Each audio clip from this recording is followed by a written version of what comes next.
বীর প্রসবিনী ভারত জননীকে প্রণাম জানিয়ে শুরু করছি আজকের উপস্থাপনা।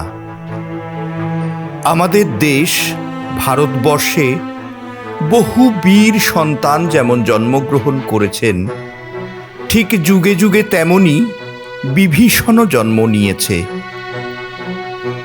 ভারতে তখন মোঘল আমলের মধ্য গগন। দিল্লির সম্রাট আকবর সারা ভারতে সম্রাট হতে বিভিন্ন যুদ্ধ বিগ্রহ করে চলেছেন। একে একে সকলেই এসে নতি স্বীকার করেছেন দিল্লির সম্রাটের কাছে। করলেন না কেবল মেবারের রানা প্রতাপ সিংহ। মোগলের হাত থেকে তার প্রাণের চিতর উদ্ধার করতে হবে, এই তার পণ। এদিকে দিল্লিতে আকবরের সেনাপতি মানসিংহ আকবরকে বোঝালেন, আপনি প্রতাপ সিংহকে নিয়ে কিচ্ছু চিন্তা করবেন না জাহাপানা। এই দুর্ধর্ষ শত্রুকে জব্দ করতে হলে দরকার বিরাট সৈন্যবাহিনীর অভিযান। আসলে এর পেছনে একটা পর্দার আড়ালের কাহিনী আছে। একদিন মানসিংহ অতিথি রূপে প্রতাপের গৃহে উপস্থিত হয়েছিলেন। রাজপুত সমাজের রীতি হল অতিথিদের আহারের কালে গৃহকর্তা অতিথির সম্মুখে উপস্থিত থাকেন। কিন্তু মোগলের পদলেহনকারী মানসিংহকে ঘৃণা করতেন বলে প্রতাপ তার আহারের কালে উপস্থিত ছিলেন না। উপস্থিত ছিলেন প্রতাপের পুত্র অমর সিংহ। মানসিংহ এতে অত্যন্ত অপমানিত এবং ক্ষুব্ধ হলেন। মনে মনে প্রতাপকে জব্দ করার সুযোগ খুঁজছিলেন। আর ঠিক সেই সময়ই সম্রাট আকবরের সাম্রাজ্যবাদী মানসিকতার সুযোগ নিয়ে আকবরকে প্রতাপের বিরুদ্ধে ক্রমাগত উস্কাতে লাগলেন। সম্রাট আকবর বললেন, তাই হোক মহারাজ মানসিংহ, দিল্লি ও মেবারের মধ্যে হৃদয়ের সেতু বাঁধতে চেষ্টা করেছিলাম আমি, কিন্তু বিফল হলাম। আপনি দিল্লি থেকে মেবার পর্যন্ত সৈন্য সজ্জিত করেই যোগসূত্র গড়ে তুলুন। এরই ফলশ্রুতি হলদিঘাটের যুদ্ধ। এই যুদ্ধে কে জিতেছিল বা কে হেরেছিল সেটা ইতিহাসের নিছক প্রশ্নোত্তর। কিন্তু যে শক্তি, শৌর্য, বীর্যের পরিচয় এই ছোট্ট রাজপুত রাজা এবং তার সেনাবাহিনী এই যুদ্ধে দেখালো, ভারতের ঐতিহ্যকে সেটা করল মহিমান্বিত, সম্মানিত।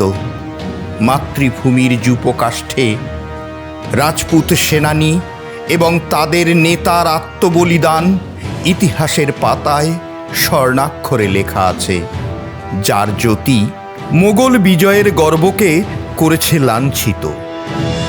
প্রভু ভক্ত অশ্ব চৈতক আহত প্রতাপকে নিয়ে রণক্ষেত্র থেকে ছুটে পাহাড়ের গা বেয়ে নদীর স্রোতকে উপেক্ষা করে এগিয়ে চলল। হঠাৎ দূরে একটা আওয়াজ ভেসে এলো, ও নীল ঘোর কা সওয়ার, ও নীল ঘোড়ার সওয়ার, একটু দাঁড়াও। আস্তে আস্তে যে লোকটা সামনে দেখা গেল তাকে দেখে শিউরে উঠলেন প্রতাপ। তিনি ভাবলেন, ব্যক্তিটি নিশ্চয়ই এই দুঃসময়ের সুযোগ নিতে এসেছে, বিপাকে প্রতিশোধ নিতে চায়। ব্যক্তিটি আর কেউ নয়, প্রতাপের আদরের ভাই শক্ত সিংহ। কিন্তু সে বিশ্বাসঘাতক। প্রতাপের সঙ্গে বিবাদ করে সে যোগ দিয়েছিল মোগলের দলে।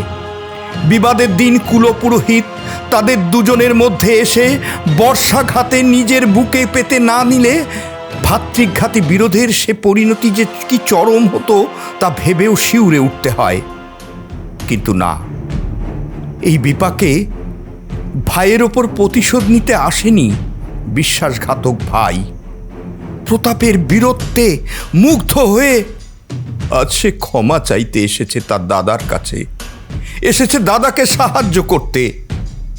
অনুতপ্ত শক্তকে কোলে তুলে নেন প্রতাপ। সোনার ভারতের মাটিতে এই শাশ্বত মহিমা চিরকাল প্রবাহমান। নিঃস্ব প্রতাপ এরপর চিতরজয়ের স্বপ্ন বুকে নিয়ে এখানে সেখানে ঘুরে বেড়ালেন, পাহাড় পর্বত জঙ্গলে। নিজের পরিবারের ওপর থেকে চলল অত্যন্ত কঠিন সময়। এক সময় মৃত্যু তাকে আলিঙ্গন করল। তার মৃত্যুতে চিরশত্রু আকবরও বুঝি অন্তর থেকে প্রণাম জানান। গল্পটি আপনাদের কেমন লাগলো অনুগ্রহ করে কমেন্ট করে জানাবেন। আরও ভালো গল্প পেতে চ্যানেলটিকে অবশ্যই সাবস্ক্রাইব করবেন, লাইক ও শেয়ার করবেন, এই অনুরোধ রইল।